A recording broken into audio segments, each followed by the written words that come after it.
Finally, Mbak Dina. Apologize, I have trouble signing in. For the moment, I'm using my cell phone, but I hope I can dial in from my laptop. No worries.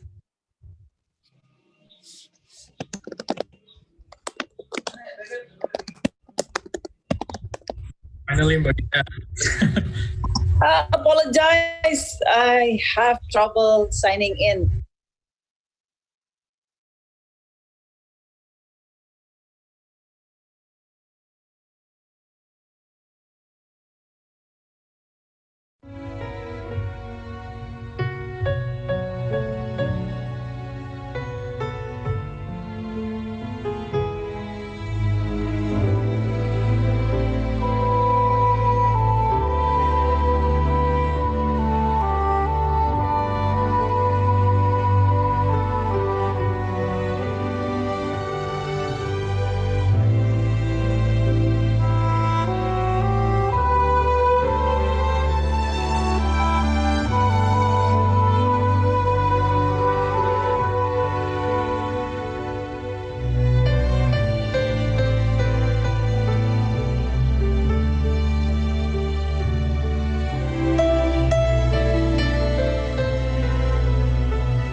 So we're gonna just right into the session. Thank you.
Good morning, ladies and gentlemen.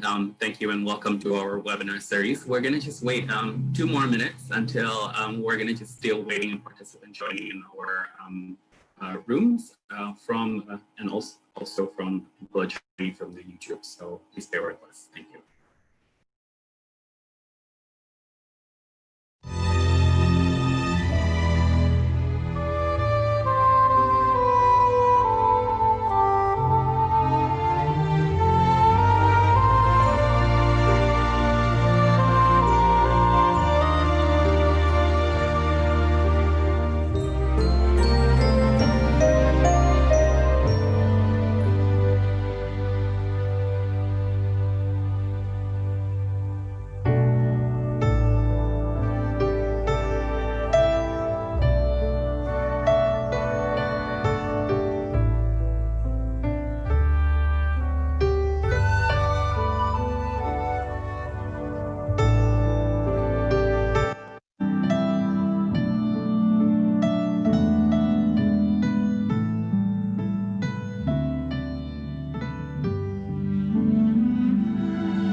from Indonesia, and good day, good evening, and good night from wherever you are. Ladies and gentlemen, welcome to our Energy Transitions webinar series on episode 2.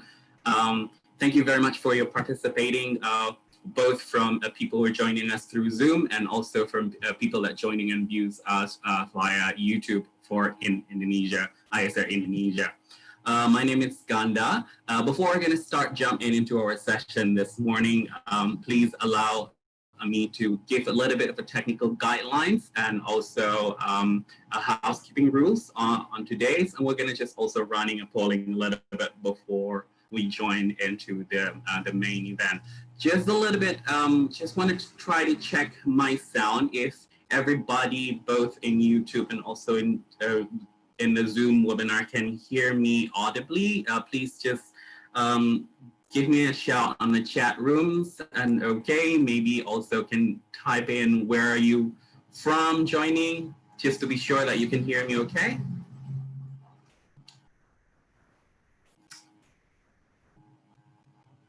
Audio is great, awesome. All right. Oh, is someone joining from the USA? Good evening. Thank you from all of the people who are joining us. It's very nice to have you guys here, everyone. So I'm gonna just kind of run through a little bit of technical guidelines on what we're gonna be expecting today. A part of the main event. So there's going to be 2 channels in this room of people who are joining through Zoom participants and people who are joining from YouTube. Later on, we're going to have a question and answer session that all of our panelists and speakers are going to try to answer it, hopefully live, and some of them were going to be addressed by typing as well. For people, if you want to raise a question to our panelists and speakers from Zoom participant, please kindly use the Q&A feature box. But if you have any kind of a further technical guidelines or just shout out or just a comments, you can just use the chat room on Zoom participant.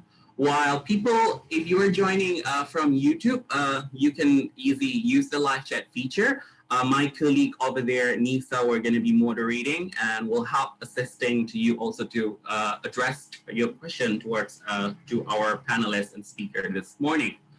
The presentation materials from the speaker this morning is available through our website. You can go through the link that is available there or the exact page where you guys doing the registration before.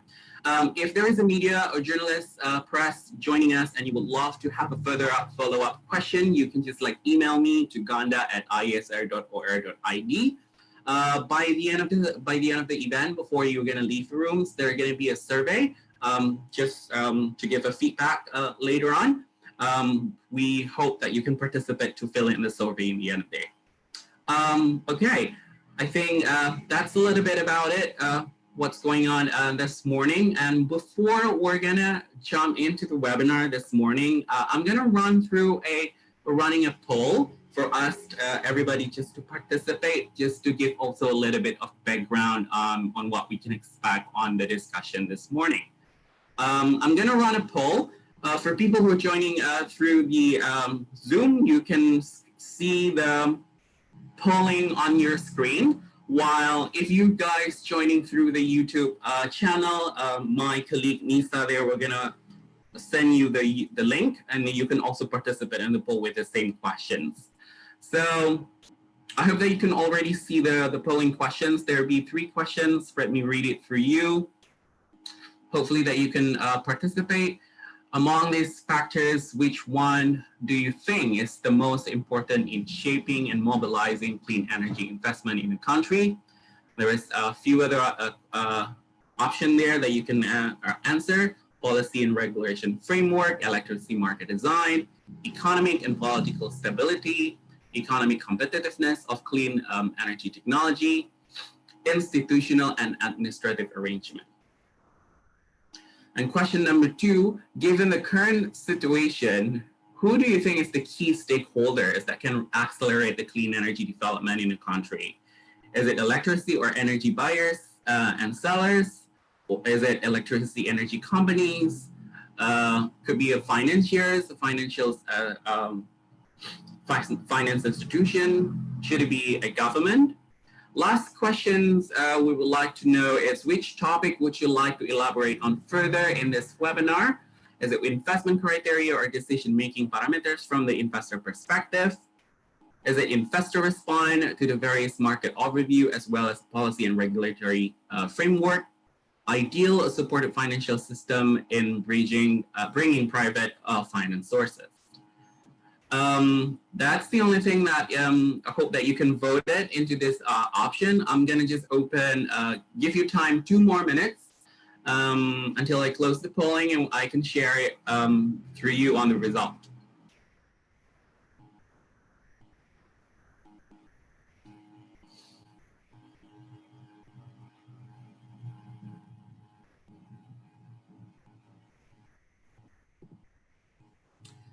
We're still expecting few of the participants to join because the number of the polling is now still rising up.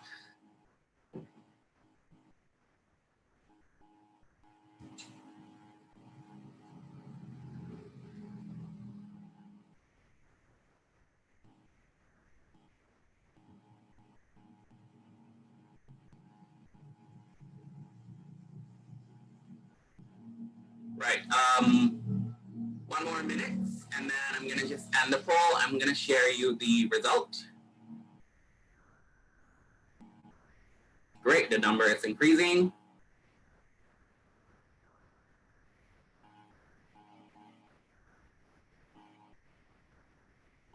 All right, I think everybody has already participated. Thank you so much for your participation. I'm gonna end the poll. And I'm gonna share the result. This result is only capturing the result from participant from their Zoom participant. As for the people who are actually joining polling through the YouTube, we're gonna just tally it later and just also present it to the presenters later on. So question number 1. 69% of you guys believe that policy and regulatory framework should be the main factors in shaping and mobilizing clean energy investment in the country, followed by same equally 10% electricity market design and economic and political stability. As the question number 2, 64% of you guys believe that given the current situation, the key stakeholder that can accelerate the clean energy deployment in a country should be the government. Very interesting. And polling number 3, the topic that would you like to elaborate further in this webinar, 38% of you want to hear more investor respond to the various market overview as well as policy and regulatory framework, followed by the ideal and supported financial system in bringing private finance sources. Interesting result, and hopefully this could be enticing kind of a topic to be discussed further on our webinar today. So I'm gonna stop and sharing the result. And yeah, that's it. And without any further ado, we're gonna just jump directly into today's session. And today's session we're gonna be led by our executive director, Fabi Tumiwa. Mas Fabi, the mic I will be handed over to you, please.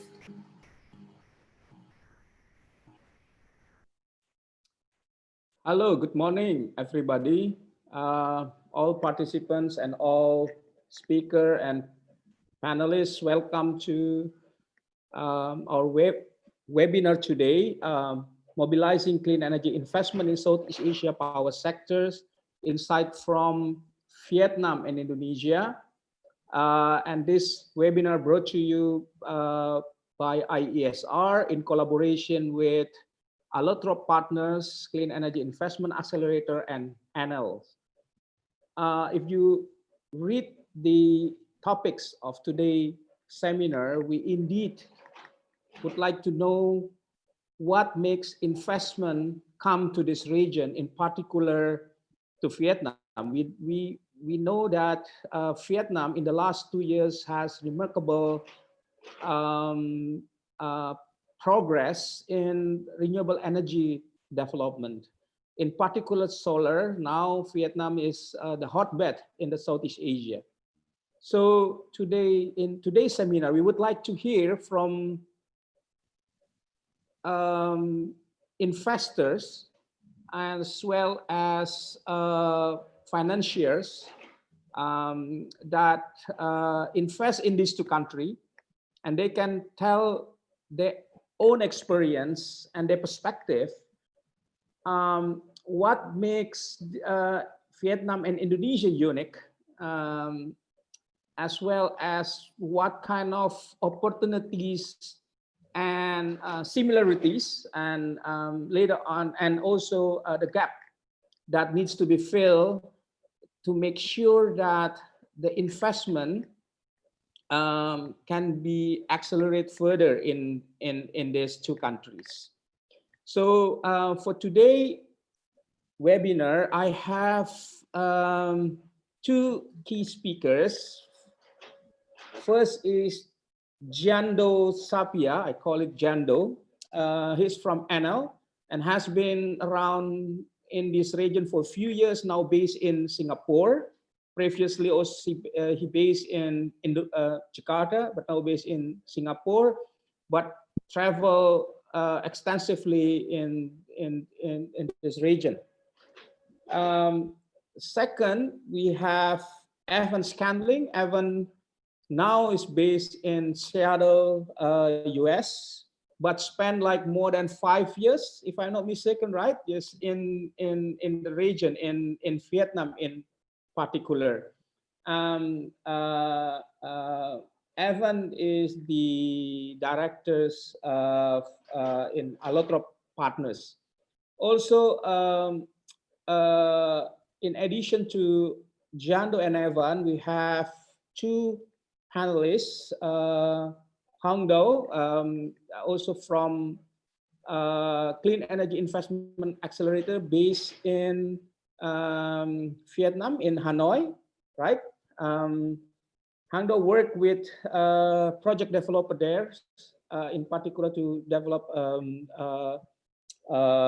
renewable energy projects with commercial and in industries. Also, we have Gina Lisdiani, Indonesia Managing Director of Allotrop, and Gina also has been working with a number of company, in particular RE 100 company in Indonesia, to bring renewable energy project. So without further ado, I would like to start with Jando to share his thought on this issue. Jando, floor is yours. Thank you, Fabi. Selamat pagi, Xin Chào, everyone.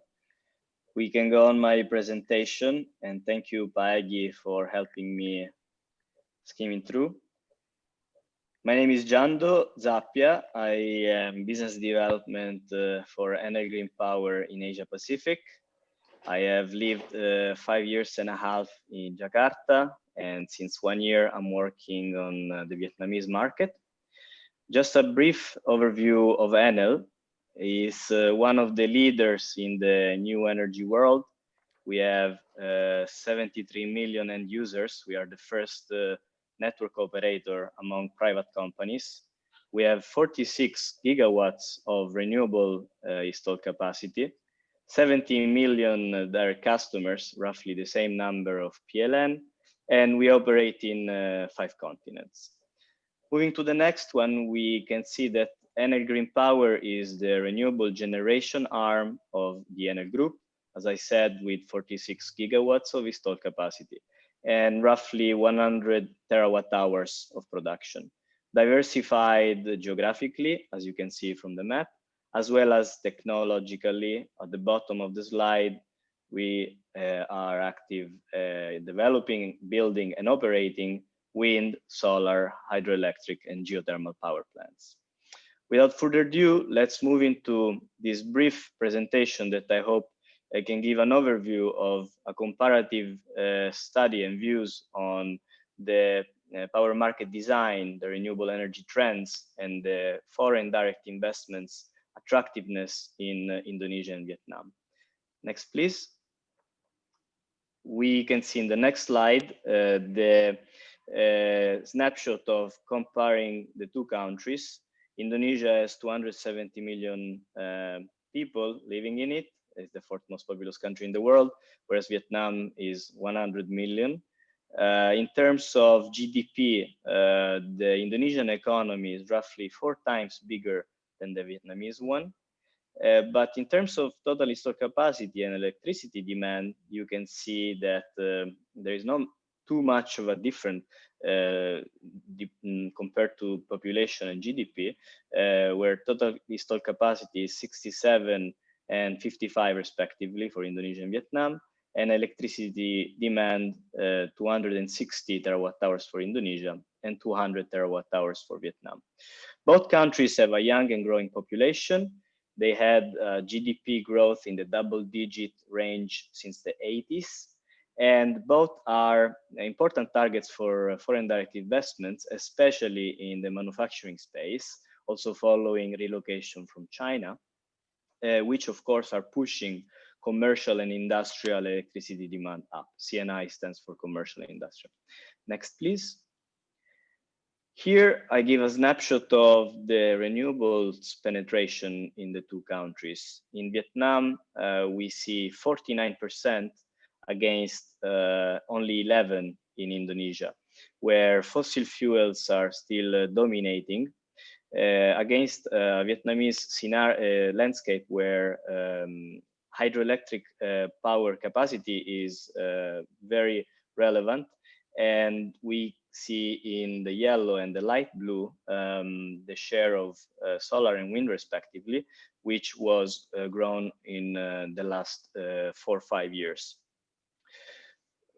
with a strong displacement of oil, as you can see in the next slide, where on the left side you see the Indonesia figures, on the right Vietnam, and on the top left, as I said, strong dominance of the fossil fuels in the generation mix, and at the bottom of the Indonesian figures, perhaps it's not so clear because the slide is quite small, you can see that the percentage of renewables in the generation mix has unfortunately decreased over the past 10 years. These figures are between 2009 until 2019. So compared to the total, the share of hydro, geothermal, and biomass have been decreasing in relative terms.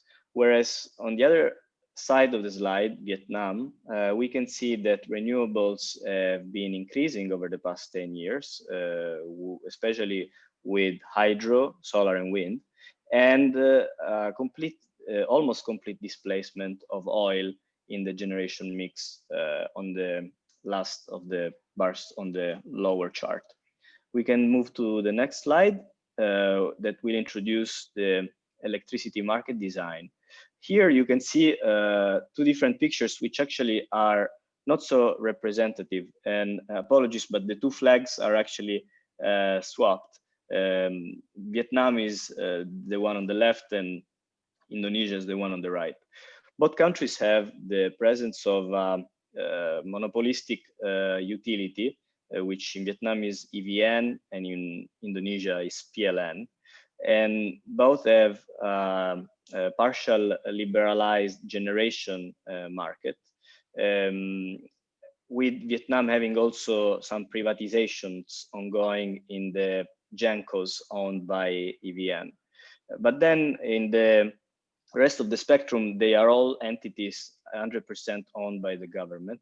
The real difference is that in Vietnam, besides the presence of an electricity regulator, which is ERAV, there is a partial accounting and operational unbundling of the system operator, the transmission network, and the distribution among different companies, which is also the case in Indonesia in terms of responsibilities, but is not possible to talk about unbundling, considering that the structure of PLN is highly and vertically integrated.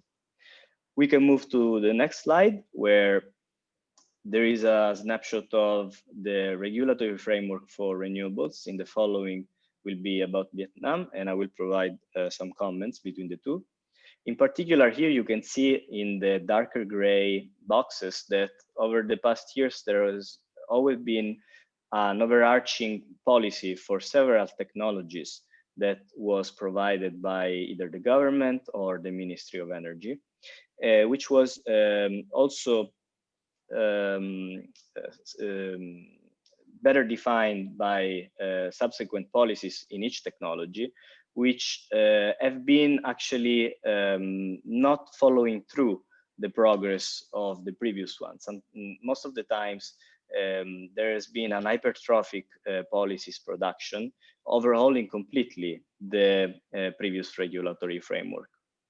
In the next slide, we can see the difference in Vietnam, where actually the overarching policies are only a few, in particular, the renewable energy development strategy and the power development plan, which accounts to the RUEN in Indonesia. And each technology then had separate and very defined regulatory processes, which started with a public consultation and usually have been put in place and lasted for several years for investors to adapt. And the main differences that we notice today is the presence in Vietnam of feed-in tariffs in solar, in wind, waste to energy, and starting from 2021, the launch of auctions for solar, as well as the introduction of direct PPAs for commercial and industrial customers. Moving on, here is the core of our today's topic, the clean energy investment. In this slide, you can see that the amount of investment in clean energy sources among the two countries widely varies. In fact, from 2007 to 2018 in Indonesia, we registered, or else Bloomberg New Energy Finance registered $8.9 billion of investment against the same amount only in 5 years, from 2013 until 2018, right after the introduction of the feed-in tariff regime.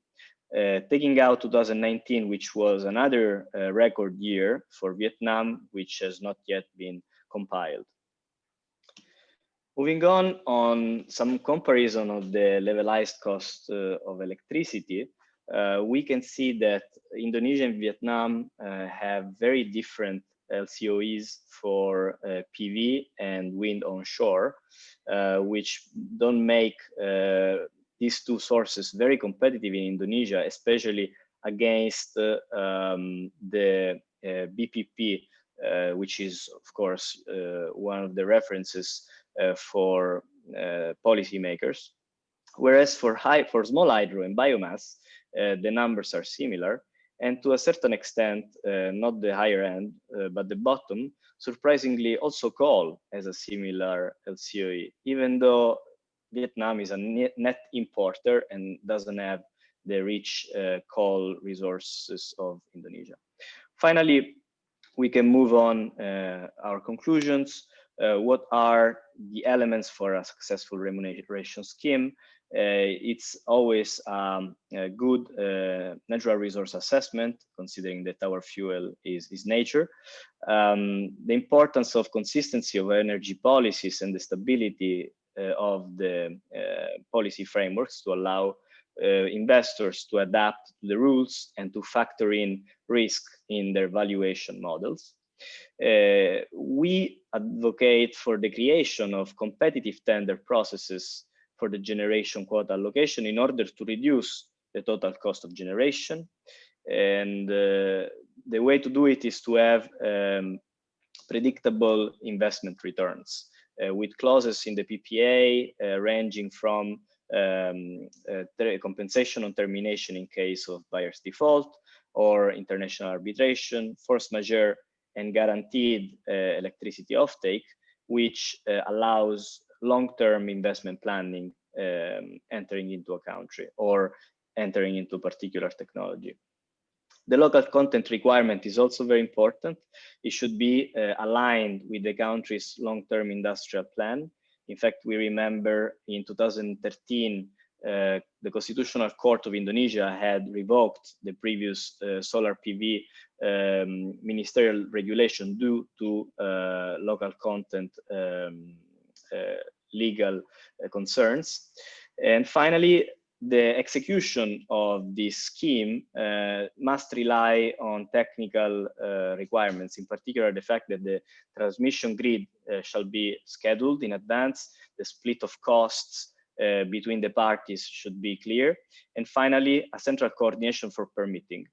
Both countries have a central permitting process, but then when it comes to location, to construction permit, to land acquisition, it's very important that the central government gives support to developers to liaise and communicate well with the local government.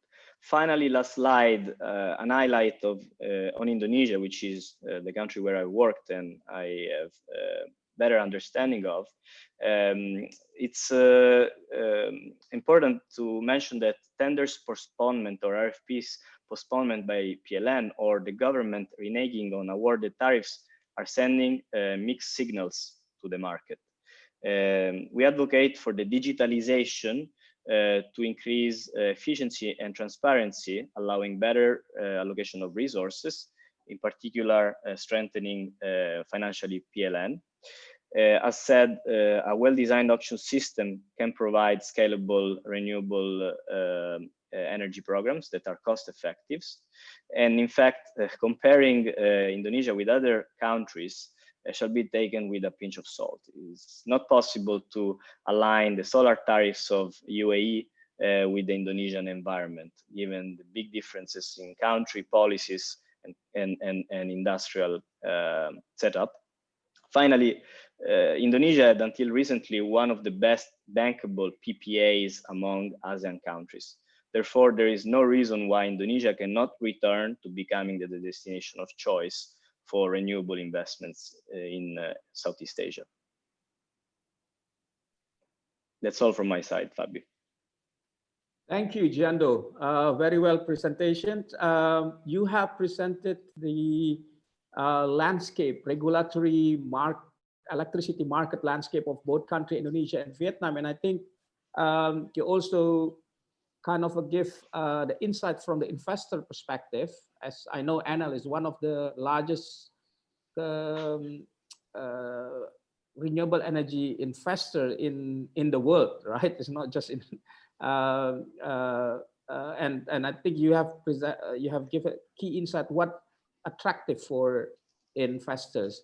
And also it's very interesting in your last slide mentioned that Indonesia recently has had the best PPA, although we know that that's actually one of the critical factors and from in the past 3 years, investor complaining about the recent PPA that actually kind of stop or block the new investment in clean energy. Maybe you can add that a little bit, since you also been working in a number of projects in Indonesia on that particular PPA. Yeah, I have to say, until recently means until 2017.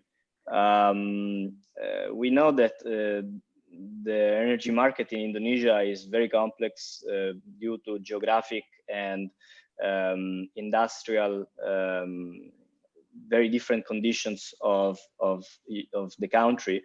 But in order to allow investment and to create a landscape where competition will bring down costs, is relevant to have long-term rules that both the government and investors can adapt to and learn from.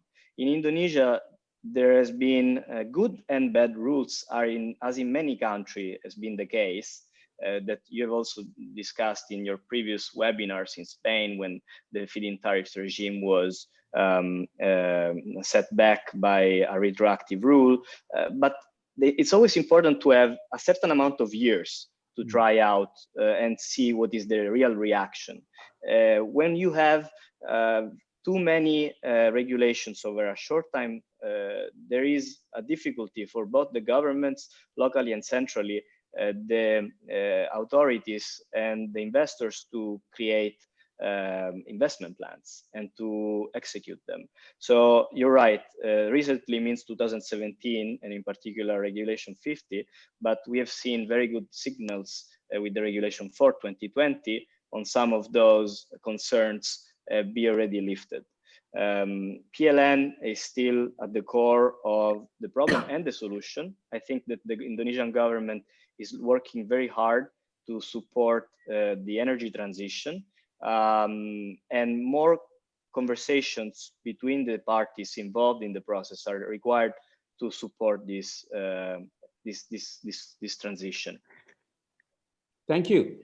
Well, it's good that you recognize also the effort currently made by the new, the new administrations or the new ministers, and we still have to see since there is a number of policy and regulations are in the pipeline, and also the response of the investors. We will continue with the discussion later, but now I'm going to Evan. Evan, are you there? It's a pretty. Hopefully, it's not too late in Seattle, right? Nope, it's still light outside. Still, so okay. yeah, as long as it's not dark, I'm happy to still do a webinar. So Good, yeah. Good. Evan, now time is yours. You have your presentation ready? I do. I will try to seamlessly share my screen here. So give me about 2 seconds. Okay. Also, for the participants, you have a questions, please type in the question and answer section, and then the panelists and the speakers also will look at this and they will answer in live, or they will type the answers. But we will return to your question later. Please, Evan. Sounds good. And you can see my screen okay now? Yes. Fantastic. All right. Well, thank you again, Fabi and team at IESR. I really appreciate the invitation. I think we always in our work talk about, particularly in the last year, talk about Vietnam, seeing a lot of interesting success, and definitely with that, a lot of learnings that can be transferred and shared with other markets in the region that are also looking at and thinking about, and hopefully soon to be progressing with their renewables as well. So definitely a timely topic. And thanks to Giondo for teeing things up for me. I think he took the hard challenge of giving the big picture overview of both Indonesia and Vietnam. For my presentation, I'm luckier. I'm focusing only on Vietnam. And within my few comments today, I'm really going to be looking at renewables as a whole, but within that, mainly at the solar sector, just because that's what have most experience with through the Clean Energy Investment Accelerator. And then lastly, before I dive in, I do want to highlight, I look at myself on today's webinar as the warm-up act. If you've ever been to a big concert, usually there's a warm-up act or two. They're kind of the less experienced band before the big show comes. So look at me as the warm-up act. If you have really difficult questions afterwards, my colleague, Dr. Hong, will come on after, and she'll be available as well. So keep that in mind, please. So I will dive into the slides here very quickly about the CEIA. Hopefully we have folks on the line today, both from Indonesia and Vietnam. The Clean Energy Investment Accelerator has teams in both countries. We've been operating in both countries for 2.5 or 3 years now at this point. It is a 3-way partnership. So I work for Allotrope Partners, and we work hand in hand with the World Resources Institute, which has an office there in Jakarta. Dr. Hong, who's on the line tonight, she is with WRI as well. And then thirdly, the US National Renewable Energy Laboratory. So a really interesting and powerful 3-way partnership that forms the CEIA. For me personally, as Fabi, you mentioned, I've been in Vietnam. I was based in Ho Chi Minh City for about 2.5 years, just up until a couple months ago.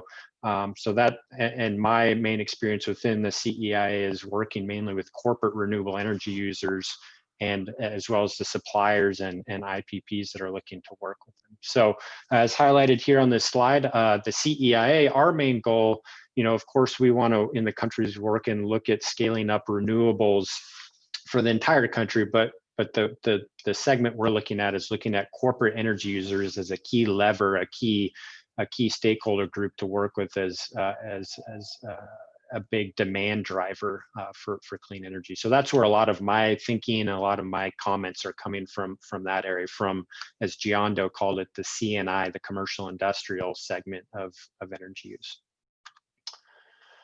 So this is just a quick agenda. I think ultimately I won't go through all of these, but really I'll hopefully give a few points here in the next slide or two about what's happening in Vietnam, not just with renewables right now, but with the economy, with the overall power system, and then how do renewables fit into that, and then talk a little bit about the how. I think Giondo started to scratch the surface on what has happened with renewable energy growth in Vietnam. I'll hopefully get into what that looks like into some specific detail, and then about the how did that happen and who was involved and which audiences or which stakeholders made that happen.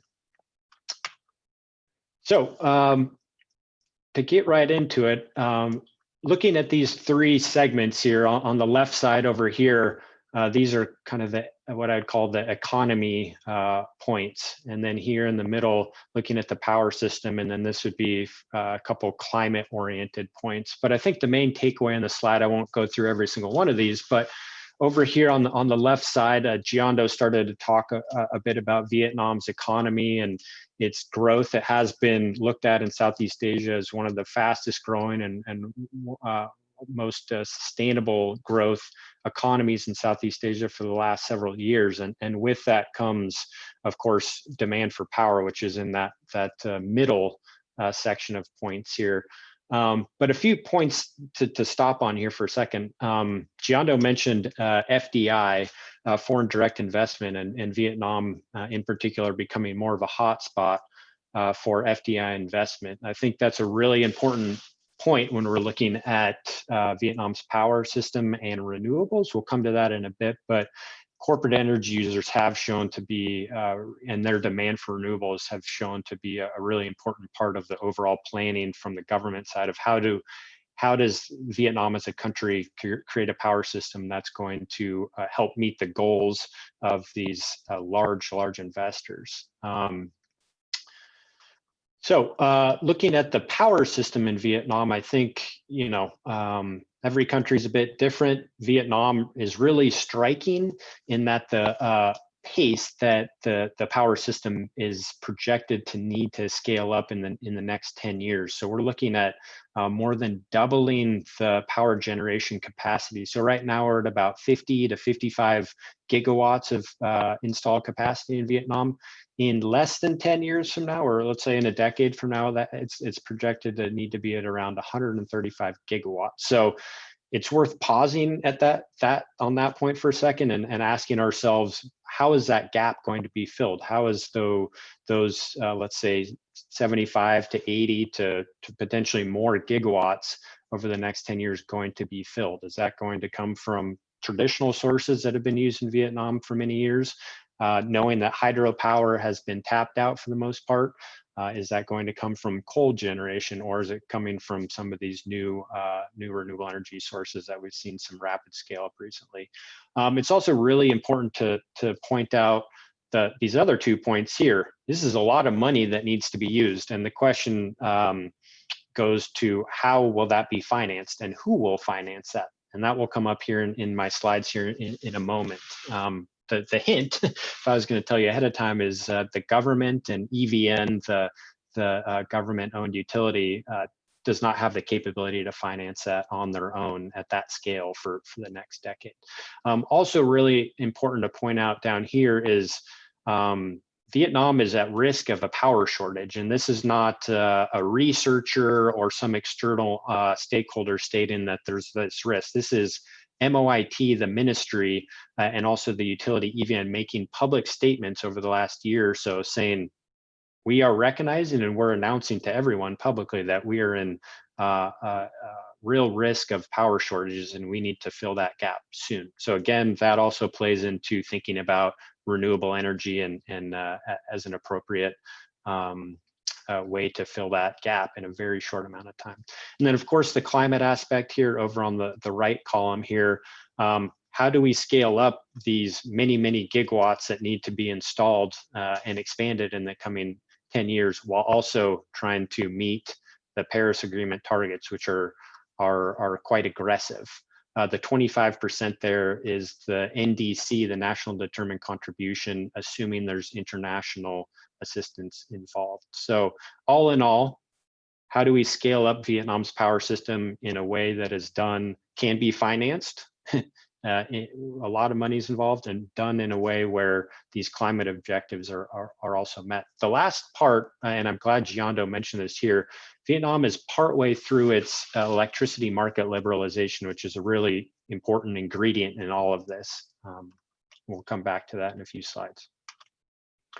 So, you know, we hear a lot, I think, Vietnam's renewable energy, particularly solar, has scaled up a lot. I think one thing that I wanted to represent on this slide here is it's not just solar, it's not just one thing, it's actually a wide array of different mechanisms and programs and technologies that the government of Vietnam has looked to stimulate and support. So of course, if we're talking about volume and numbers, the utility scale solar feed-in tariff has gotten a lot of the attention, you know, about 5,000 megawatts in a very short amount of time. But if you look at these other segments, which I'll show some points in a moment, they've also been supported quite closely and quite aggressively by the government as well. So I'm not going to go through all of these for the sake of time, but just to go through a few key points. So for utility scale solar, looking at the feed-in tariff, and this is the one that's gotten most of the headlines over the last year or so, I think a couple points to pull out here. You know, if you look back 2.5 years ago, 3 years ago, the government of Vietnam had stated its target of 850 megawatts, which at the time sounded quite ambitious and quite admirable. But you fast forward and basically look at, they put forward a feed-in tariff that was attractive to private developers and investors. There was a PPA for 20 years with EVN that was attractive enough for enough investors, where it ultimately resulted in more than 17,000 megawatts of applications that were submitted to the government for solar, utility scale solar projects. Of course, not all of those were built, not all of those were legitimate projects, but what did result were more than 5,000 megawatts of solar in less than 18 months, which is, I think, very rapid growth for any country we're talking about. Looking forward, I think the key point here is that was some fantastic growth, but that's just, you know, we're partway through the story and there's more to come here. Just last month, a second round, the feed-in tariff number 2 for the next round of solar got announced. It got lowered, which I think is a good part of the story. The government and EVN started to see the prices. They lowered it, but kept it at a reasonable place where they expect another potentially 1.5 gigawatts of solar to be coming in the coming months. So keep your eyes peeled on that. We'll see what happens between now and the end of this year. But if things go as planned, there'll be a good amount more of ground-mounted solar coming through. Looking at rooftop solar, again, a totally separate story. I think each of these ones we could have separate webinars for.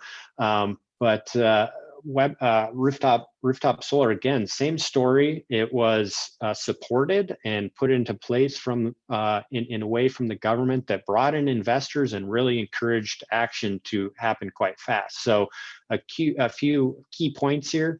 They made it clear enough so that investments could happen. I think we've seen in a number of countries, not just in Southeast Asia, but many places around the world where, yes, a national law gets put into place, or yes, a feed-in tariff gets put in place, but things were not quite clear, and therefore the investments did not grow as any of the stakeholders would have hoped. But MOIT, the Ministry of Industry and Trade, EVN, all came together and put together a program that ultimately resulted in, at this point, we've seen about 575 megawatts. I'll show a graph in a moment of that. And by the end of this year, a lot of people, I think, are expecting up to 1,000 megawatts of rooftop solar, much of that coming from the commercial and industrial energy users. And then lastly, I think it's also important to point out here, the government didn't just put forth attractive and fairly clear feed-in tariff programs, but they're also looking at completely new, completely unproven programs. Giondo referenced the Direct Power Purchase Agreement pilot program, which hopefully you can see my slide here. But basically, this is a first ever pilot program that will lead up to potentially 1,000 megawatts of B2B transactions, which again, as Giondo mentioned, traditionally, EVN has been the single buyer in Vietnam, which means, as a monopoly market, there's limited options in terms of competition and transactions between businesses. But in this case, the DPPA pilot program will allow a private IPP, let's say NL, for example, or a wind producer or solar producer to sign a contract directly with a large off-taker, industrial off-taker. So it could be a factory or industrial zone or a group of factories that are looking for clean power. So the DPPA program, again, I think worth being highlighted in terms of the Vietnam government's willingness to look at new programs, even if they haven't been tested or proven at a quite significant scale. We're talking about 1,000 megawatts just in the pilot program, and with the idea that if this pilot program is successful, actually turn into a permanent mechanism for several thousand more megawatts in the future. So I'll try to get this out of the way. So I threw out a few numbers here. I know Giondo covered some as well. I just wanted to slow down for a moment and recognize the pace. I think really the point of these next two graphs is just to show how quickly the solar assets were rolled out. So you look at this graph right here, we're talking less than a year and a half ago. So about 16 months ago, Vietnam had less than 20 megawatts of solar, and fast forward to today, we're at about 575 megawatts. So that's incredible growth, and that gets back into the putting forth a regulation, not just a feed-in tariff, but a net billing mechanism and all the other pieces that go into a conducive policy for rooftop solar were put into place by the government and led to this growth. I think it's really interesting to point out, if you look at 2020 alone, we've had quite an interesting year so far with COVID, and also looking at Vietnam, they had the Tet holiday in late January, early February. Despite those things, we're still looking at around 50 megawatts a month of new installed rooftop solar taking place in Vietnam. So it's just fascinating to see the growth has just really built momentum and grown and grown and grown. Again, looking at the utility scale side of things, I wanted to put this into context well, just to show how fast. That was really the point of this graph, is to show, you can essentially go from almost 0 megawatts up to 5,000 plus in the course of 12, 14, 15 months. So I think that's an interesting thing for any country thinking about renewables, or in the case of Vietnam, as I noted, they are at risk of power shortages. They're looking for solutions to fill that gap, and solar proved to scale up at a very rapid pace. So what are some things, again, this should probably be a full webinar in itself. How did this all happen? There's many, many different perspectives and opinions to this. So these are just a few, I think, of the key ones. I think before I even dive into these, I realized when Ganda was doing the poll at the beginning of this, almost all of these points that I've laid out here, for the most part, feed back to policy. And it was good to see that most of the poll results answered that and said the government and the policies they put in place really are the underlying ingredient to a successful scale for renewables. Yes, the buyers, yes, the sellers, yes, the financiers are important, but ultimately I think the answer is they're there, they're ready. So the government, as long as they put forth the landscape to let the buyers and sellers and financiers go do their job, a lot can happen relatively quickly. So, conducive investment environment, I think I just kind of highlighted that a minute ago. One interesting thing to point out here, you know, observing in Vietnam, I think it's been really interesting to see the different departments within the government of Vietnam, within MOIT, and also within EVN to make adjustments and to clarify along the way. So yes, they put in the national decision, the overarching decision that guided the solar industry. But over the months that went through, there were definitely instances where there were different components that weren't always clear, which meant that investments weren't happening at the right pace. And I think the positive part of this, it was pretty clear that that MOIT, or in some cases EVN, listened to the private sector, listened to the developers and investors, and made adjustments and issued official clarifications in a pretty timely manner to unplug that gap or answer that question or problem. And usually within a matter of a few months, those problems were resolved and helped the growth continue. Also, I think another important aspect, again, that we've observed in Vietnam, and this is true for the rooftop solar policy, but also quite true for the utility scale feed-in tariff activity as well, as there's been a good number of points along the way as these new decisions, as they're called in Vietnam, the national decision, where the government stopped and said, we're going to have points where it's open consultation, open comment period. And I think Giondo made a reference to that in his final slides as well, that's always an important part to listen and react and make adjustments along the way. One thing from Vietnam has been really fascinating also is to see EVN, the utilities participation and eagerness to support rooftop solar. I think a lot of times if folks on the webinar today have worked in other countries, I think a lot of times the go-to reaction from the utility is that rooftop solar, particularly rooftop solar coming from third-party providers, is a threat to their business model. In this case, EVN is actually, from what we've heard from rooftop solar developers, has been very supportive and has not hindered the growth. And in fact, EVN, I should have shared it here, but they have a whole website, EVN Solar, that provides tools and resources and essentially says, if you need help with your solar system, reach out to us and we'll help you get it connected. So I'm sure that's oversimplifying the fact, but I think that has been interesting to see in Vietnam, that the monopoly utility really has taken a supportive role behind rooftop solar.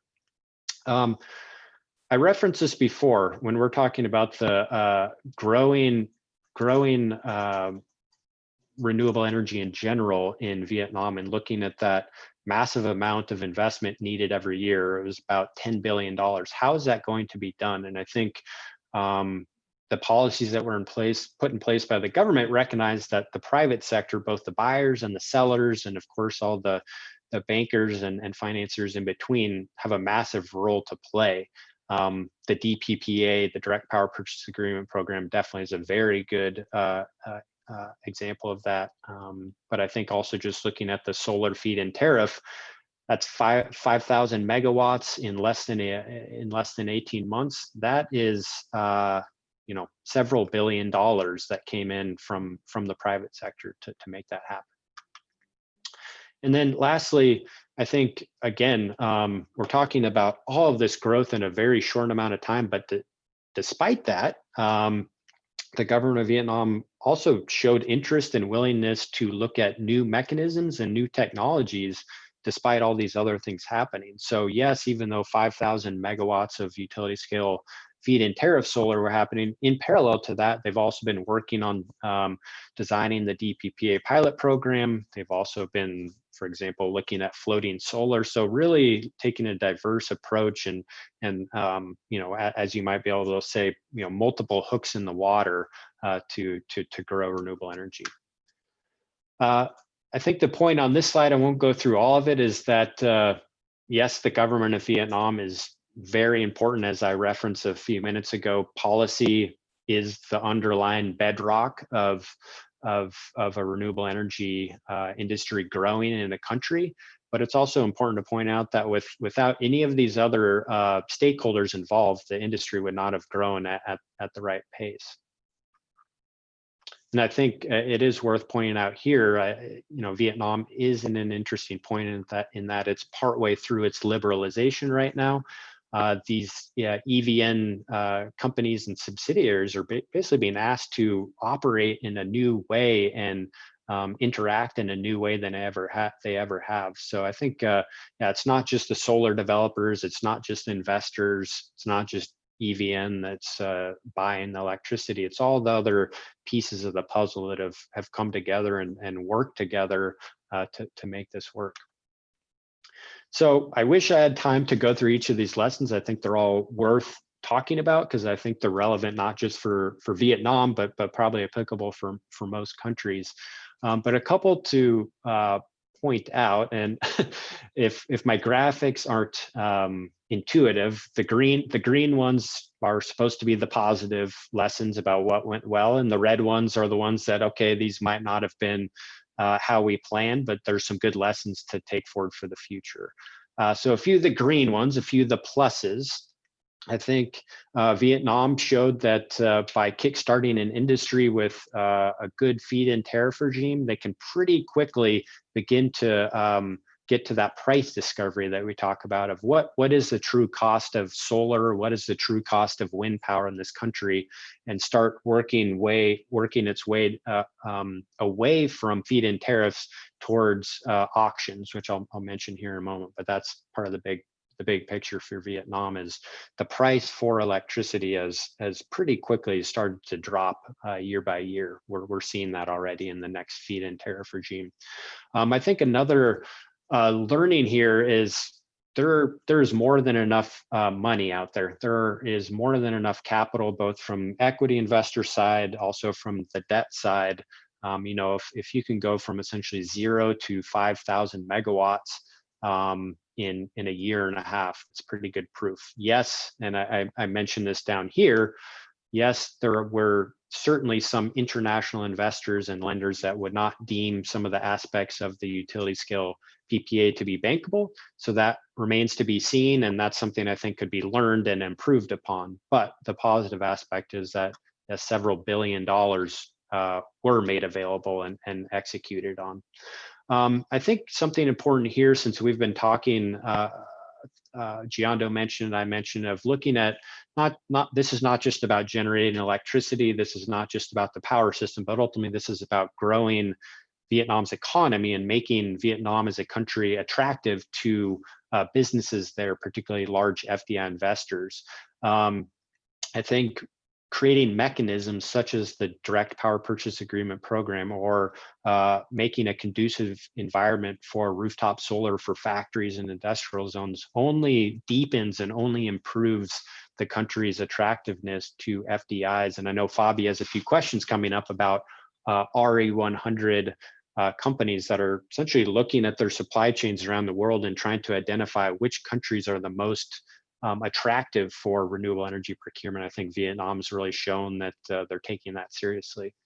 One or two of the let's say minuses or red ones, I think certainly like I think I've come off with a pretty optimistic and rosy tone about Vietnam. There's definitely been some headaches along the way, or some stumbling blocks. I think one of the biggest ones that most people would point to is some long stretches of policy uncertainty, where there's been several points where policies have expired and investors and the community of buyers and sellers had to wait for many months for policy clarity to happen. So I think if that was a learning, is if you can shorten that time of kind of a black hole of uncertainty for 6 or 8 months, that certainly would improve everybody's processes and approaches. So, and I think something, I mean, you'll see it in every headline. Yes, the growth of renewables is happening fast.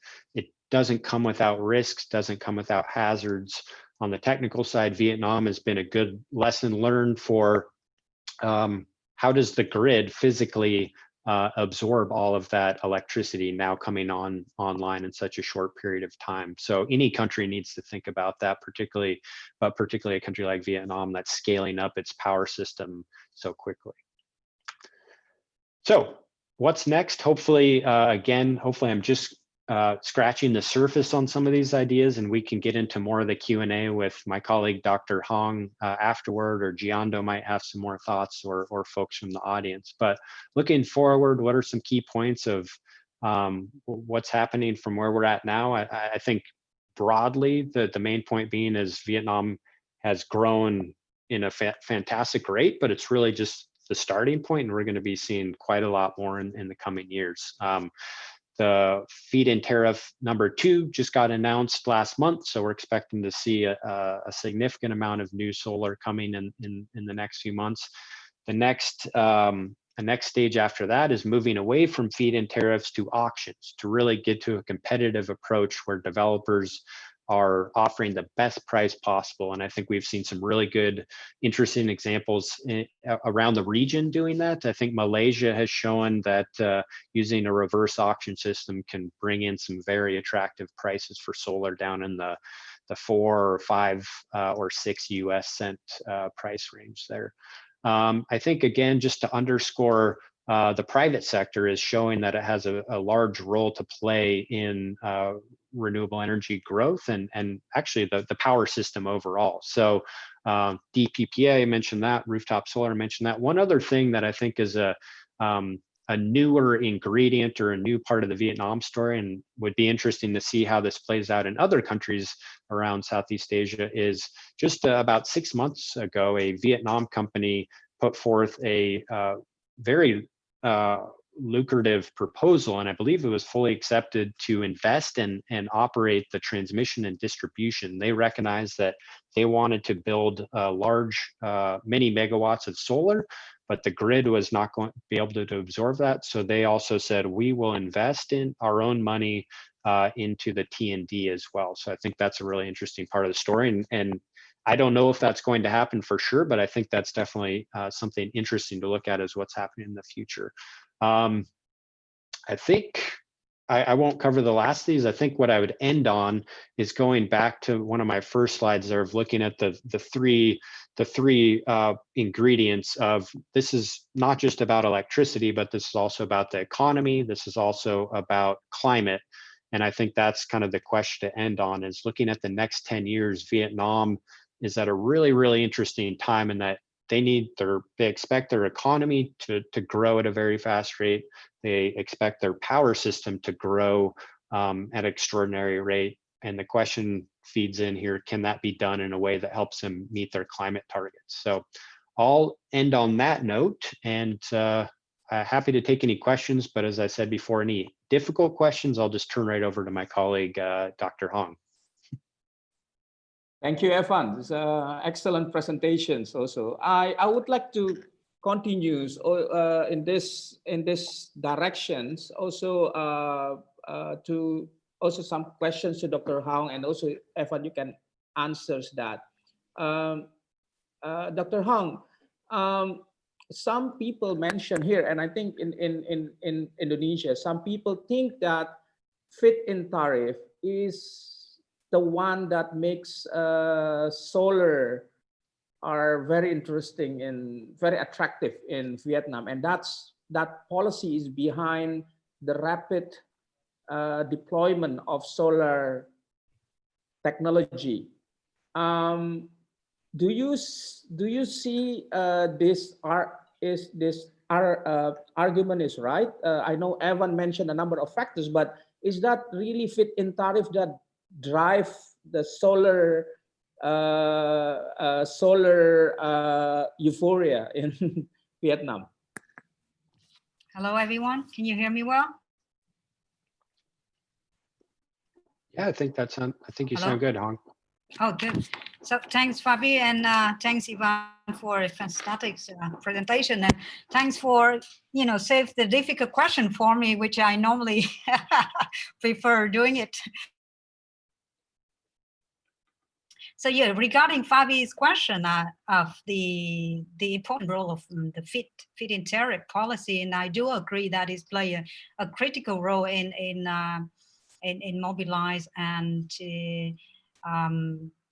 of the solar market in particular, and the renewables energy in general, because if you look at the electricity price in Vietnam is still pretty low compared to the other countries in Southeast Asia. The electricity price in Vietnam is, I think, is compatible to Indonesia's one, but obviously feed-in tariff policies play a critical role in this booming of the solar market. And there's a protection, also the prediction that the feed-in tariff will be decreased in the next few years in Vietnam. So it's also proof that the solar market in particular has been becoming more and more mature, and the FIT is proof that is give enough attractive economic attractive and incentives to both users and developers. So yeah, or if Ivan, if you want to add anything on that.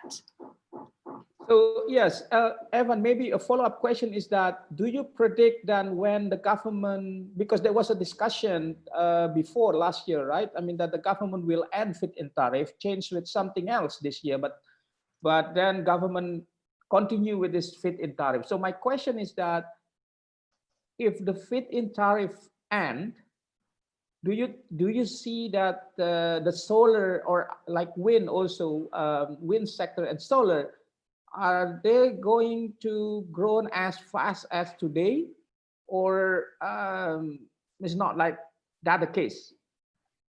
Yeah, that is the question. And I was actually going to ask that same question to Giondo. I mean, ultimately that comes down to if a feed-in tariff, and I hope I communicated this. I know I was kind of flying through my presentation, but we started 2 years ago. Feed-in tariff 1 was 9.35 US cents for any solar project anywhere in the country. The most recent one that was just finalized by the Prime Minister last month dropped the feed-in tariff down now to 7.09 US cents for ground-mounted solar, and a little bit higher for floating solar. So the question there is, okay, it's been reduced from 9.35 cents down more than 2 cents, which is about 25%. Will that still attract investors? I assume that it will. I think, as I highlighted in my presentation, it's been projected that another 1,500 solar megawatts will come through from the solar feed-in tariff number 2. But that was just announced last month, so that remains to be seen. So I think the question really is, that going to be attractive to the NLs of the world, or to the large investors from Southeast Asia region that participated in the first round? So yeah, I don't think I'm best placed to answer that. I think someone from the development and investment community. So Giondo, what's your thinking, or what's NL's thinking? Yes, I think that's the question also to Giondo. And also I would like to link with the Evan last slide, that the PPA in Vietnam is not really bankable for a number of international investors. So Giondo, how do you see this? How do you see the risks of Vietnam and comparable to Indonesia? So thank you, Fabi. Thank you, Evan. The most important factors for our investment valuation are linked to price signals that are coming from the market, and mitigations of risks that are given usually by the government. Let's look at the first one, which is useful also to answer to Pahari's question regarding the comparison of pricing between UAE and Indonesia.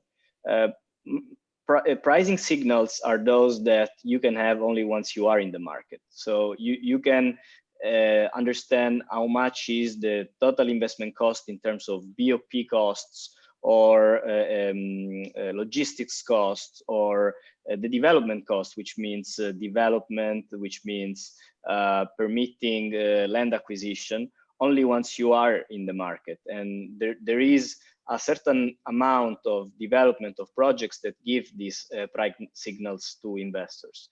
Right now in Vietnam, there are more than 20,000 megawatts that are under development, meaning that there has been a province that has given approval to the investor to conduct a feasibility study and has given a sort of exclusivity on it, which is similar to what happens in Indonesia with izin lokasi.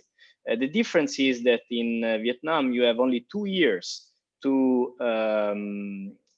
execute your investment. And only if you can justify why you are postponing that, you will keep the license. You cannot keep an izin lokasi, or you cannot keep an izin prinsip, sorry, not izin lokasi, the izin prinsip for too long. You have to execute your investment. As Evan was mentioning, in Vietnam, the second feed-in tariff was announced in April, and the deadline for commissioning is the end of this year. It's unseen in the world to have such a short period of time to execute projects. But the Vietnamese environment is so transparent, and the pricing signals are so clear to most investors and stakeholders, that there are people that will go into this space. Naturally, local players have an advantage compared to foreign ones, but this is still happening. So this is the first part, pricing signals that in Indonesia are a little more hidden, considering that the volume of projects under development is way lower compared to Vietnamese ones. Let's look at the risks mitigation, and this is to cover your question, Fabi. We look at PPAs, but we look also at other factors. The PPA in Vietnam, is true, was not considered bankable, but as a matter of fact, there were 2 project financing non-recourse that were done in the country. And in the end, is an allocation of risk between the financiers and the developer. True, there were let's say, not very favorable conditions in terms of changing law, termination by the buyer, take or pay was not.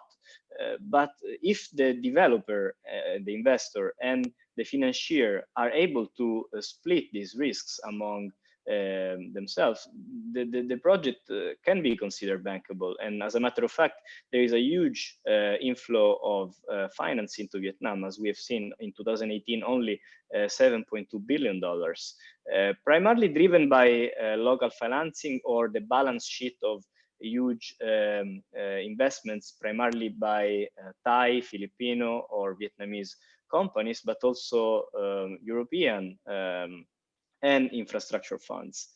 In Indonesia, on the other hand, you have had in the past, before 2017, very good PPAs in theory. But then when you look at the risks that were coming from the red tape for permitting, or the reality of negotiating the PPA with PLN, or the process even for PLN to negotiate and to have the budget cover from the Ministry of Finance. All these things need to be put in sync. And to answer the question of Ivan from the chat, it's true, there is a renewable energy draft being discussed in DPR right now. What is important to make it succeed is probably not only what is written in it, but the fact that local governments, the Constitutional Court, the Ministry of Finance, BUMN, ESDM, and of course PLN, and all the stakeholders, including investors, have given their green light. Otherwise, we may face another piece of law which has required a lot of work, which may not be executable. Thank you, Jando. Also, Evan, I would like to go back to Dr. Hangdo. Um, this is the with this direct PPA because I think it's quite very interesting, and that makes contrast between Indonesia and Vietnam. Now, as Vietnam have introduced direct PPA, and not only that, Evan mentioned in the presentation also that in order to avoid kind of congestion from the transmission, the investor even to invest in the transmissions lines. So it's very interesting. Dr. Hangdao, how do you see this DPP, direct PPA will be implemented, and how the response from the corporate buyers so far with this policy? And I think my question also to you also how EVN see this? Is they see this as a good instruments, or they see this as competition with their business? Thanks, Fabi. For the first part of your question about how the corporate see this DPPA, from what we've seen of our CI work in Vietnam, the corporate have highly interest in this DPPA pilot that hasn't been signed or approved by the Prime Minister yet. The corporate pilot because it's open the direct power purchase agreement, which is possible before. And this is also to is actually have the corporate buyers as an end user to gain their independence from the EVN. So the pilot program still, we are waiting with the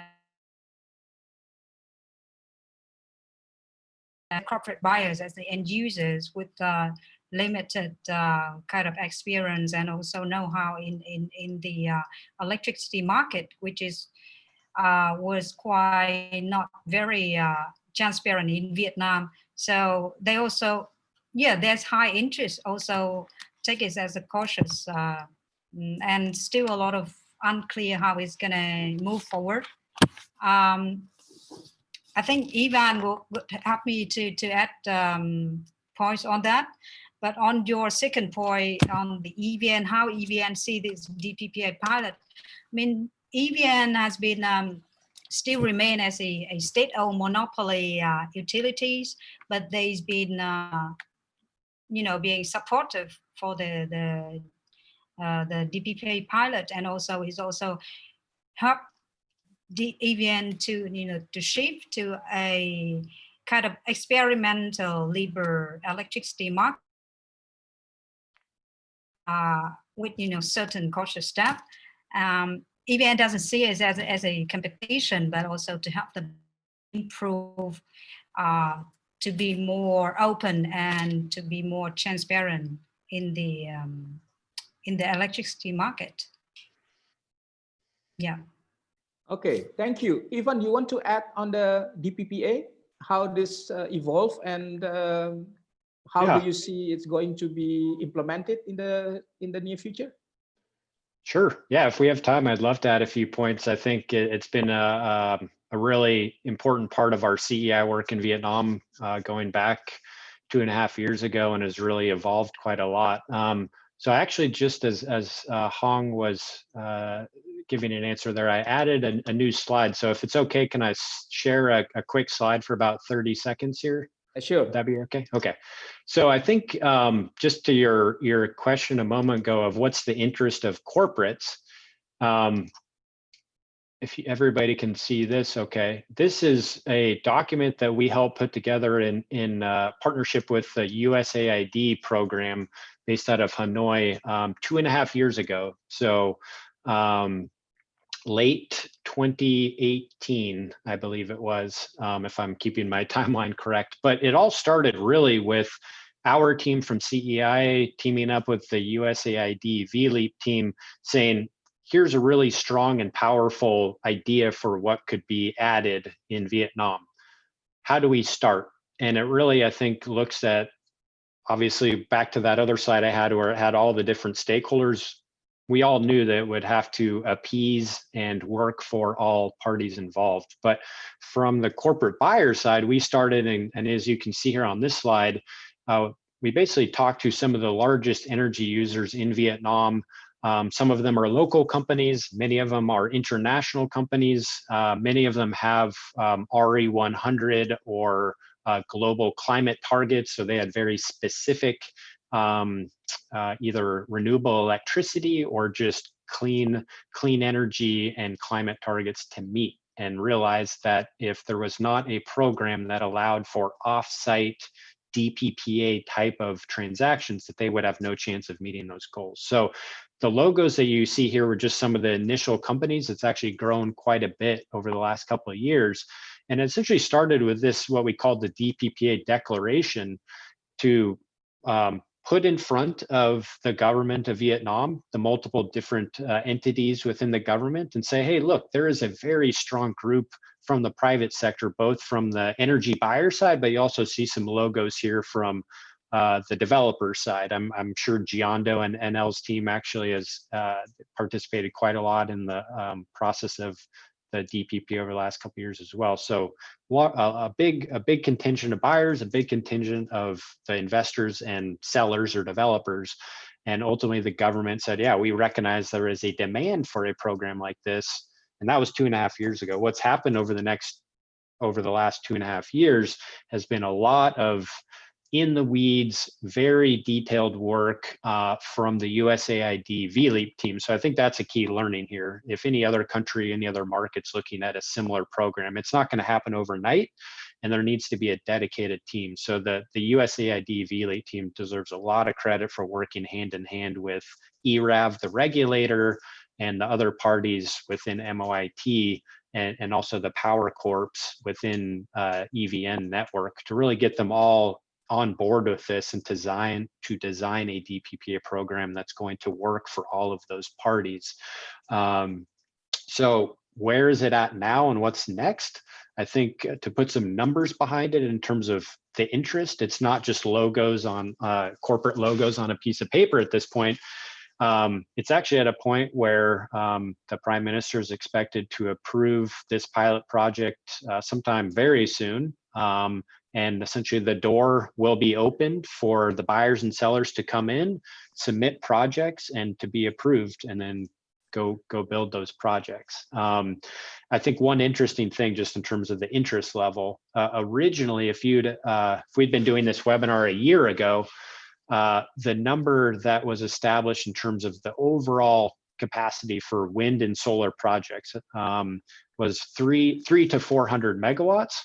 Due to the high level of corporate demand, it's actually now up at 1,000 megawatts. So I think that's really important to point out, that the government agreed and said, wow, okay, we're seeing there's intense interest here, so we're going to increase that cap on the pilot program. So I'll pause there, but I think it's a really fascinating story that hopefully can be picked up by Indonesia or other markets where there's this really strong corporate demand for clean energy. Thank you, Evan, and I think that's a good bridge to my question to Gina. Gina, are you still with us? Yes, I'm here. Yeah, Gina, as Evan mentioned, I know that CEA also in the same time working in Indonesia for the corporate buyer program. You work with a number of RE100 companies. So can you share your experience and also your view on what is actually the biggest challenge you're facing here, the Allotrop and CEA program facing in Indonesia? Where is the biggest challenge? And also, where do you see the opportunities? As Evan mentioned, a number of policies, innovations, maybe also could be implemented. But based on your experience in the last 2-3 years, what's going on in Indonesia? Yeah, thank you, Mas Fabi, and thank you all the speakers and panelists.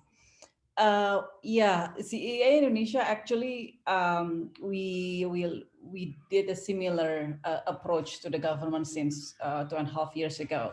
We actually has been amplifying the similar intention to the government and utility to make direct PPAs able to be utilized by corporate buyers. I mean, this corporation. However, I think Mas Wabi, we agree that we have to envy Vietnam for what is currently going in Vietnam. While in Vietnam, it's the direct PPA, it's soon to be happen hopefully. But in Indonesia, the CIA, we were kind of hitting the same wall again and again. The main challenge from these corporate buyers in regard to procure renewable energy in Indonesia, number one is regulation. Regulation and policy is the biggest challenge faced by these companies. And because the limited option for this company to procure renewable energy in Indonesia, we identified that at least in Indonesia only the first one, probably the corporate buyers can build their own renewable energy power plant and then totally off grid from PLN. But of course, for the companies and the facilities that are who are mostly located in Jamali, it's almost impossible to choose this option because of several challenges. And the second one is to develop solar PV and rooftop. You know that we face some challenges in that, but thanks to the government that currently almost there's no challenge on that. But again, for the corporate buyers who aim to achieve 100% of their renewable energy target, definitely solar PV is not the only option because it's only cover probably 5 to 10% of their energy demand. So what happened with the rest of their goal to achieve the 100%? Although the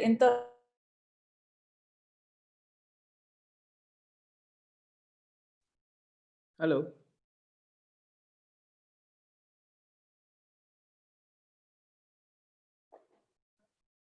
Hello. Are we losing Gina? I think Bajina has experiencing some technical issues, Mas Fabi. Okay. While waiting for Gina, Fabi, maybe... I would like to propose you to answer one of the questions. Yes, the that's last what one from I'm going which to. Is very interesting.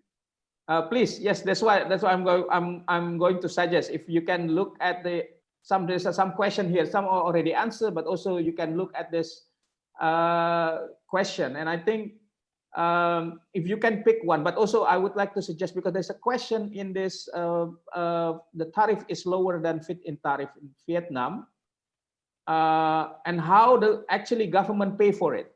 I think that's the quite interesting question, because in Indonesia feed-in tariff always you have to have a money to deal with it.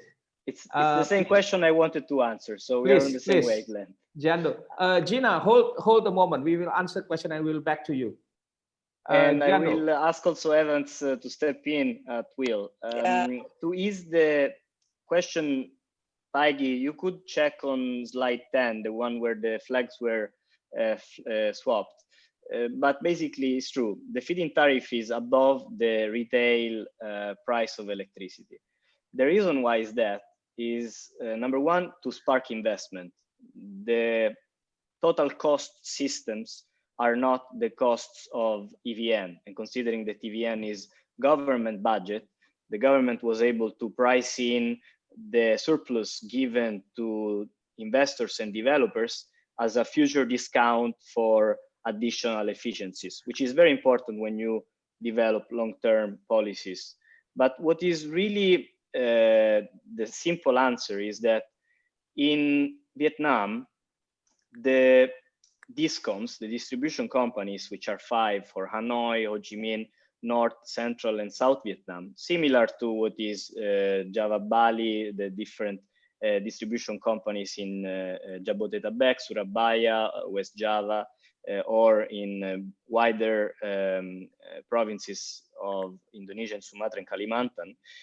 They had basically studied what is their load requirement, and every power purchase agreement that is signed by the developer with EVN is actually a power purchase agreement that then EVN gives to the distribution company in the terms of a contract for difference, meaning that every additional power that is built in the system is addressed and incentivized as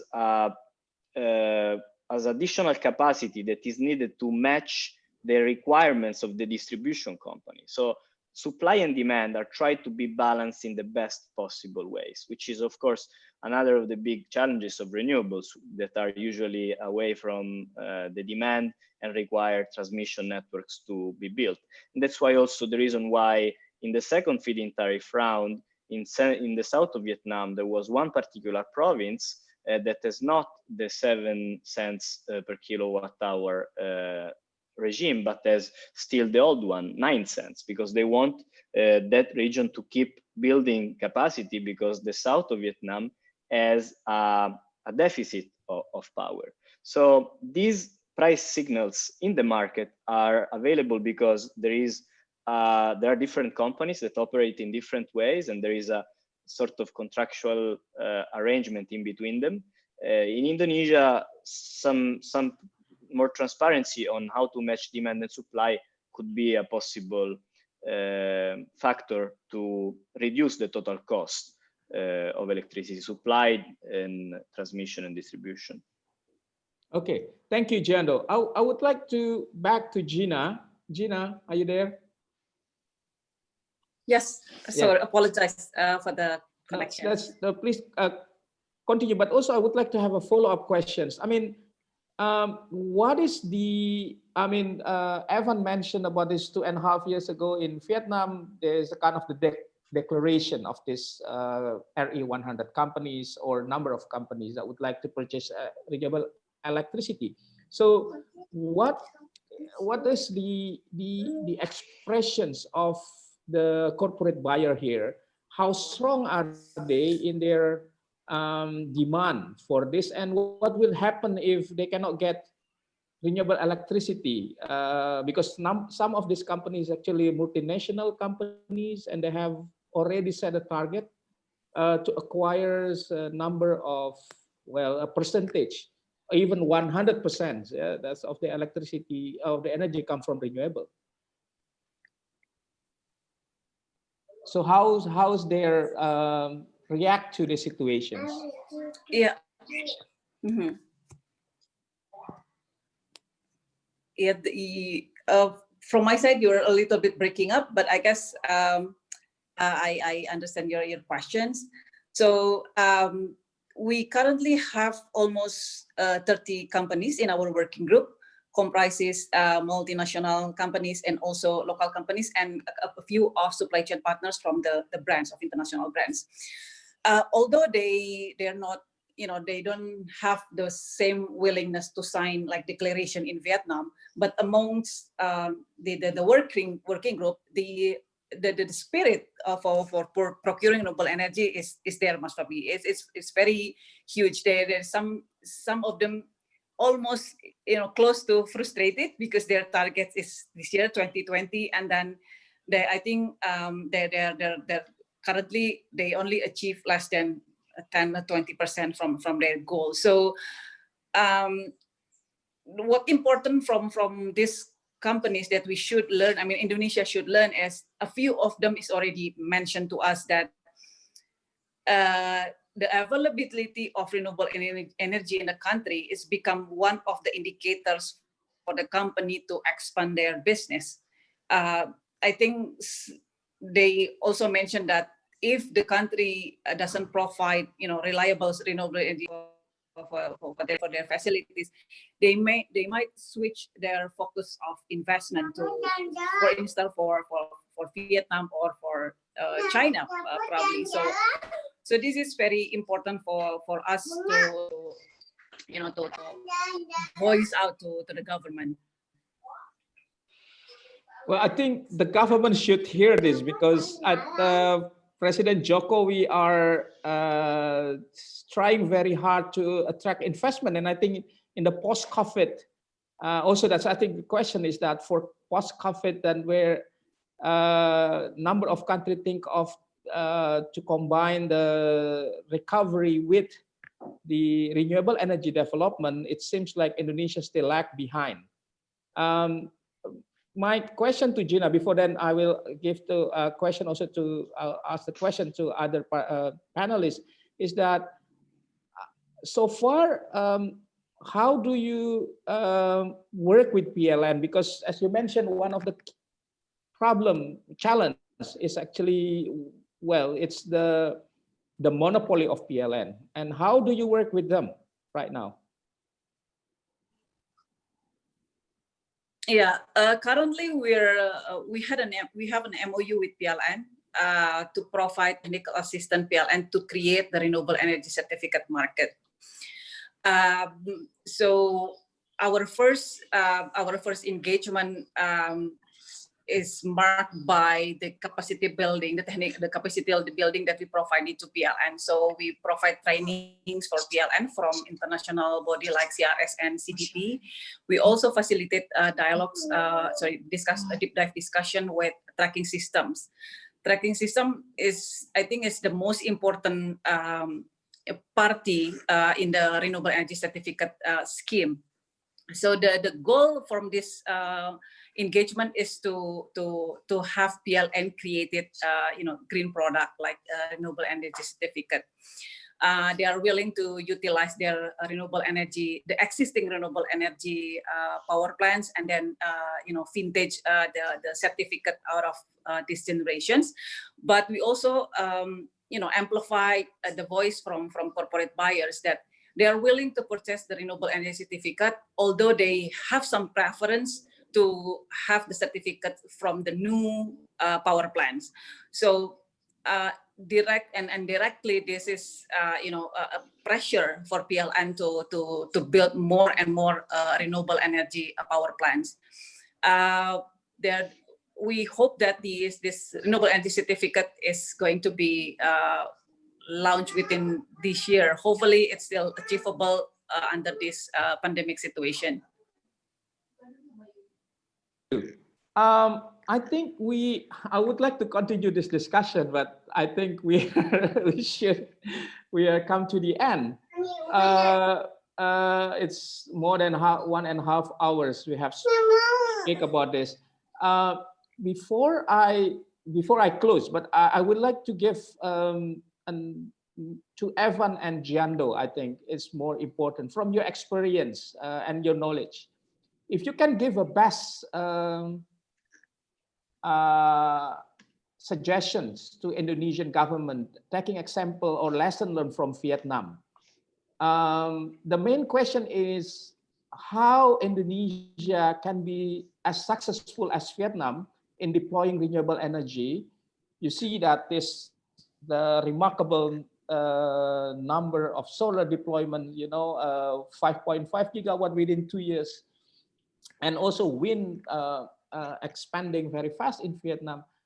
What are 3 key recommendations? I will start with Evan.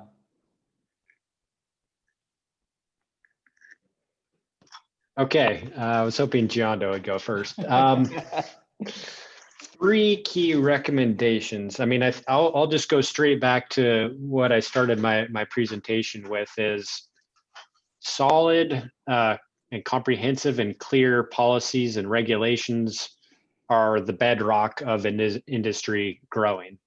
I think I have worked in Southeast Asia for 7.5 years, and going back to 2012, I remember Indonesia all the way up until still today has been talked about so much potential, but there's not been that solid policy and regulatory environment there to bring in the investors and the energy users that we know are there. So I think that just, if I had to pick out one, that has to be it.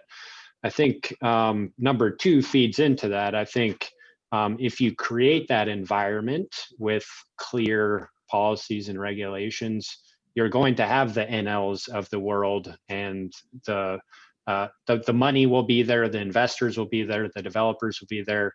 And as Gina was just referring to, there's no shortage of, if we're talking about corporate energy users, there's no shortage of potential customers that would want to use that renewable electricity.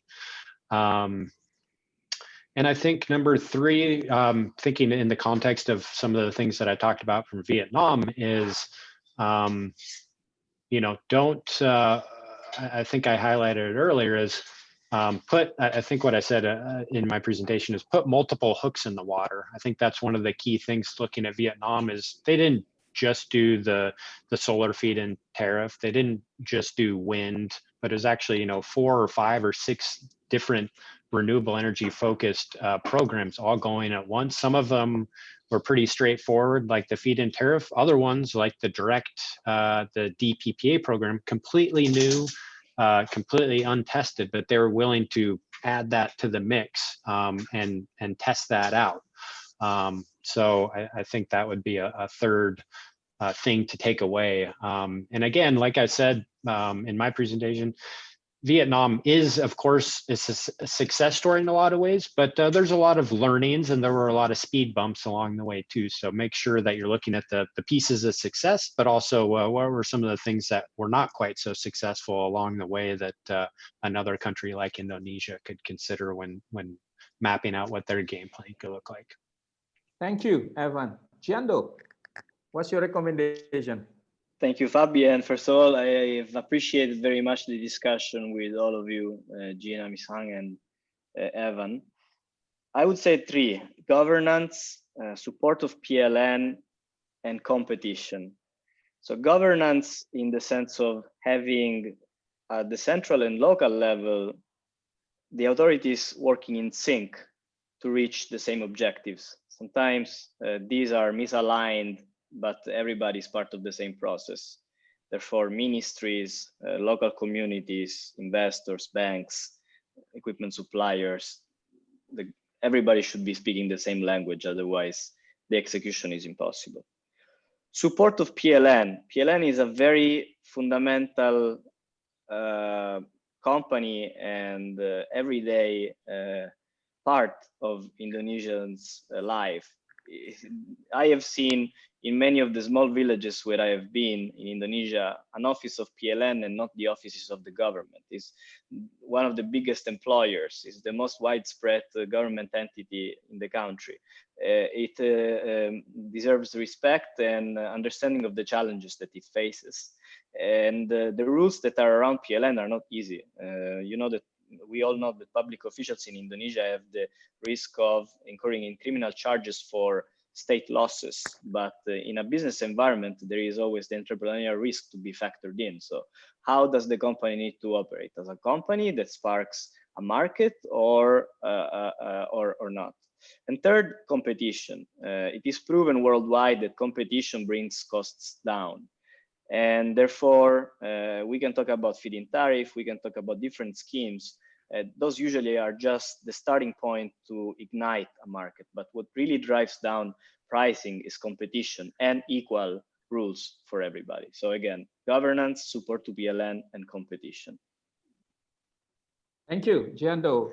Dr. Hangdo, do you have any suggestion, I think in particular to how Indonesia can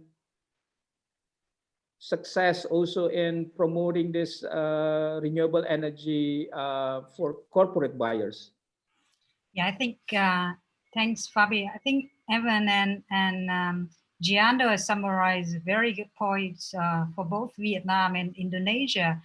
I mean, from my point of view, looking at the, Vietnam and Indonesia as a emerging market. So one of the key points that related to Giando mentioned about the competition will bring down the cost, that, transparent governance as well as the, transparent in the market information will definitely, play a big role in pushing the market forward. Yeah, that's my final input for, to summarize what Evan and Giando has mentioned. Yeah, for both Indonesia and Vietnam. Thank you. Gina, last comment. What do you expect from this, your work here in Indonesia, at least because also relevant with the current context of COVID?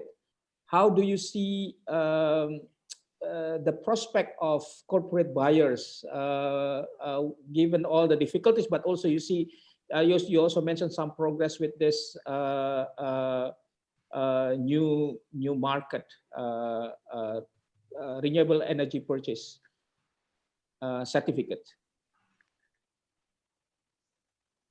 Yeah, thank you, Mas Fabi.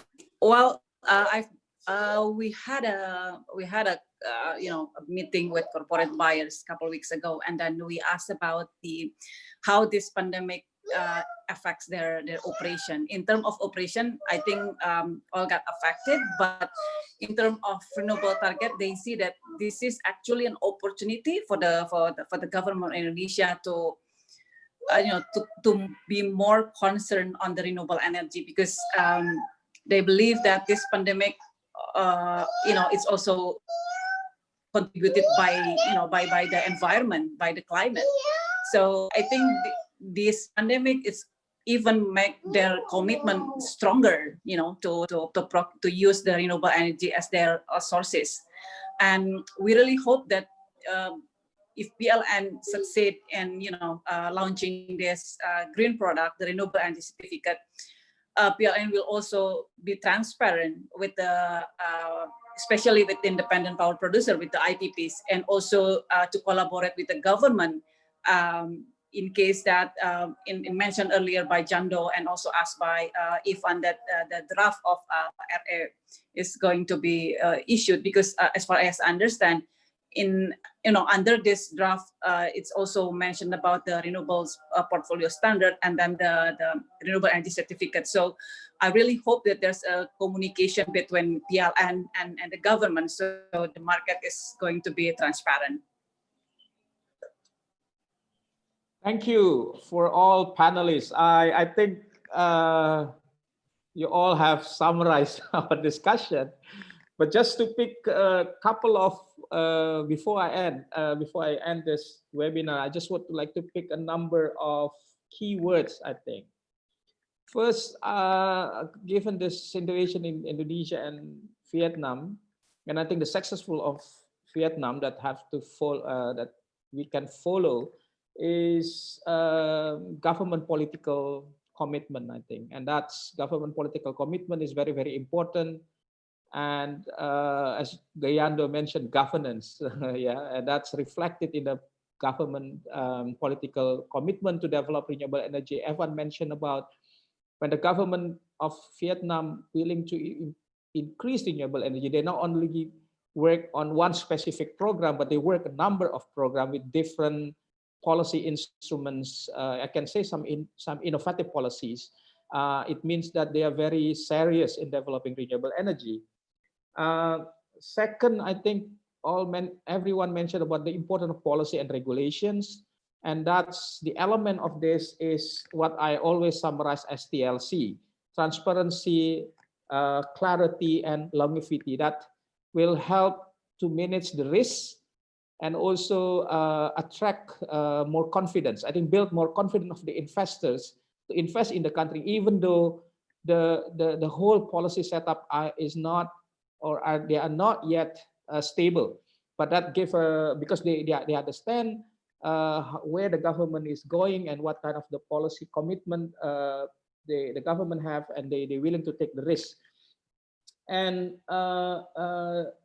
the third one I can see is that the role of utilities. I think the role of utilities, all the speaker mentioned, and that makes contrast in Vietnam and Indonesia. Vietnam has a threat of an electricity shortage. Yeah, that's what the plan. So that's why they have to build very fast unless they will face deficit.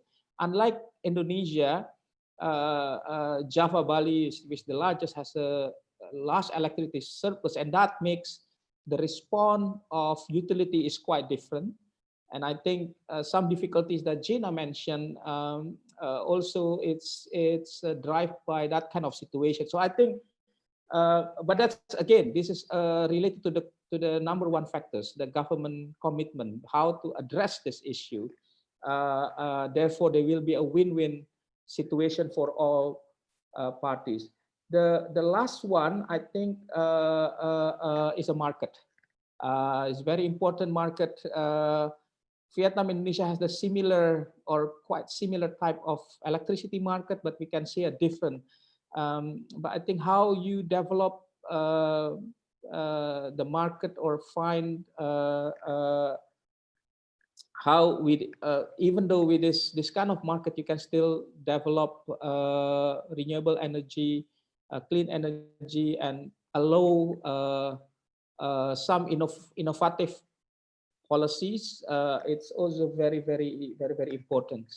So that's all of this. All I want to say. I would like to thank to all panelists, Jando, Evan, Hangdo, Gina, my colleagues, also Aggie and Ganda and Nisa, who were with us today. And thank you for all excellent presentation, and all to the participants. There's a number of questions that I think is already answered. There's still some open question, I think, that we haven't have time to answer. I hope we can answer this in the another opportunity. Again, thank you very much, everyone. And I would like to return this to my colleagues Ganda for the closing polling, I think. Thank you. Thank you, Fabi. Thank you, Fabi. Yeah, thank you, Ms. Fabi. So, ladies and gentlemen, thank you very much. I think that's all about today. If you are joining and participating through Zoom webinar, when you are leaving this room, there is going to be a pop-up window for you to answer a little bit of survey and feedback. Would be very much appreciated if you can participate. While if you are joining us in YouTube, the link is already being shared. Please give us a feedback into the survey. If you would love to join us in the next session of the webinar, please stay tuned and you can check on our updates on our social media. You can follow us on Twitter and Instagram and Facebook, basically anywhere. And you can also subscribe us on our newsletter. Again, the presentation of this today's presentation, it's available on the page where you registered on the webinar. I guess that's it. Thank you for the panel member. I'll see you in the next webinar series. Have a great day, everyone. Stay safe. Thank you all. Thank you. Have a nice Thank day. you. Have a nice Thank you. evening. Much, Thank Fabi. you. Thank you. Everyone. Bye-bye. Thank you. Bye.